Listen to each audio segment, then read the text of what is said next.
everyone, I'm Jason Tripp. I want to welcome you to the Common Ground Cafe for another game tutorial. Today we're going to be taking a look at the very popular party game with a spy theme called Codenames. So let's take it to the table. I'll show you how it works and we'll come back up and I'll give you some thoughts on what I think about the game.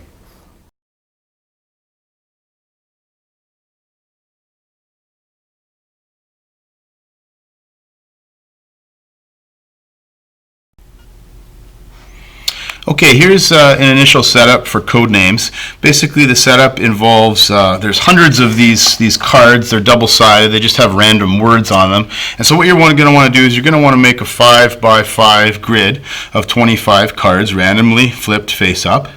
You're going to split into two teams. So you can, ideally the game is 4, 6, 8 players, but any number from 2 players up can play. You're going to have a red team and you're going to have a blue team.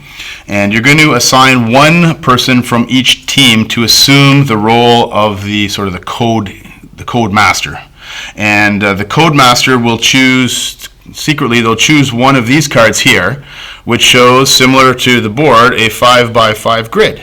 And on this little map, this little key cards that only one player from each team is privy to, they'll have a series of colors. They'll have red colors and blue colors and sort of this beige color and one black color with an X on it.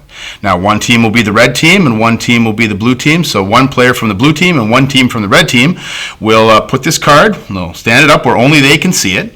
And basically the colors on this card correspond to the board.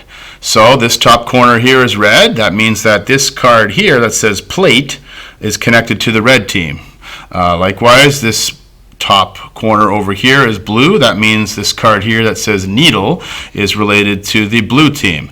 And so how the game works is, the idea is each player will consecutively give clues to their teammates, and the goal of the game is to be the first team to cover all of your colors on this card corresponding to the words on the table. So if the blue team is going first, just using this example, what I want to do is I want to look at all the words that connect on the board to all of these blue colors on the map.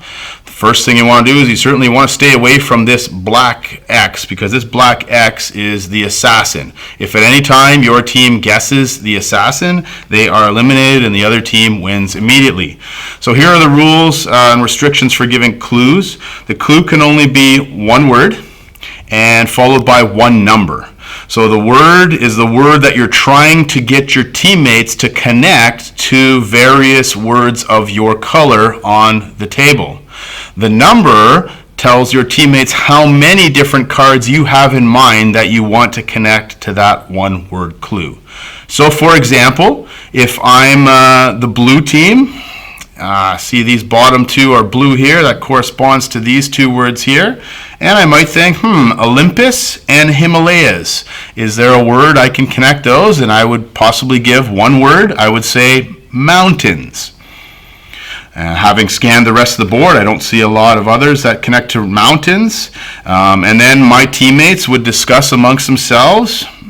They know the clue is mountains. I've said 2, so they'll be looking for 2 cards on the board that connect to mountains. And they will give one answer at a time. Once they come to a consensus, they might say Himalayas. And as soon as someone touches that card, that locks it in.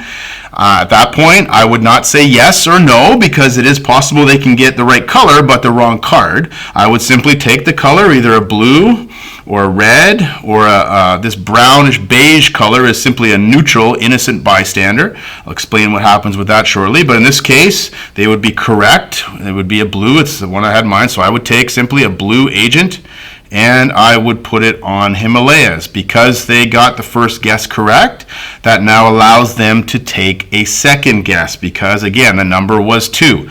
If they are unsure and they don't want to guess again for fear of hitting the wrong color, a red, or at worst case scenario, the assassin, they could pass. But let's say it was a good clue and they said Olympus. Well, again, I would take a blue and I would cover Olympus. Now there are 2 blue on the table. Then it would pass over to the red team, and the red team would do likewise. The red team would again look at the key card. They would look at all of the red, avoiding some of the other colors and possibilities. They would give a clue as well, and then the other team would guess, and back and forth they go. If at any point the team does not correctly guess, let's say the first guess, going back to my example, let's say they correctly got Himalayas, but in their next guess, let's say they guessed rock. Mountains are made of rock, so let's say they guessed rock. Well, I would look on the key card and I would see that rock is not blue, it's red. So unfortunately for the blue team, I would take a red and put it on rock. That gives the other team a point, and then it immediately ends the blue team's turn and now goes over to the red team. So as long as you correctly guess your team colors, you can continue to guess. You can always take one more guess than the number given. So let's go back to the example. Let's say blue correctly got 1 out of the 2 correct for the mountain clue, but the second one they got wrong. When it comes back around to their turn again and the Codemaster gives another clue, they could remember, thinking back to the last round, oh, we've still got 1 clue related to mountain out there somewhere. So they could use one of their guesses to think back retroactively and guess, yes, how do we miss it? It must be Olympus. So they could then, at that point, they could guess and recoup one that they missed earlier in the game. The game continues back and forth. The game ends in one of 2 ways. The game usually ends when one team has taken all of their colors, and when all the red or all the blue are covered on the board, that immediately triggers the end of the game, and that team immediately wins. Or this happens occasionally too. If one team mistakenly guesses the quadrant that has, in this case, it would be the word robot, I would cover it with the assassin. That team immediately loses and the other team wins. One final detail, these lights on the edge of the code card, they're either blue or red. That simply signifies which team goes first. So in this case, the blue team, as in the example, would be the first to give a clue. There is this one card here. You'll notice the glasses are a different color than the card on both sides. Whichever team goes first gets that card. It just gives them 1 extra card to cover on the board because there is a slight advantage to going first. Great party game. That's basically the mechanics of it. It works well with various player counts. So let's go back up and I'll give some further final thoughts on the game.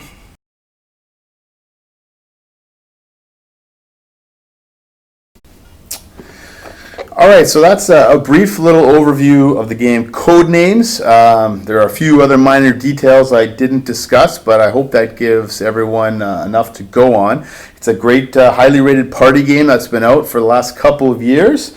Good for a number of player counts. Ideally, I like it with 6 to 8 players. With 2 teams, there's a lot of back and forth, a lot of discussion, a lot of some tension and some laughs. So let's just talk a little bit about some of the details of Codenames. First, the theme, the thematic tie. This whole secret spy, trying to ascertain where your spies are on the board. It works. It's a decent theme.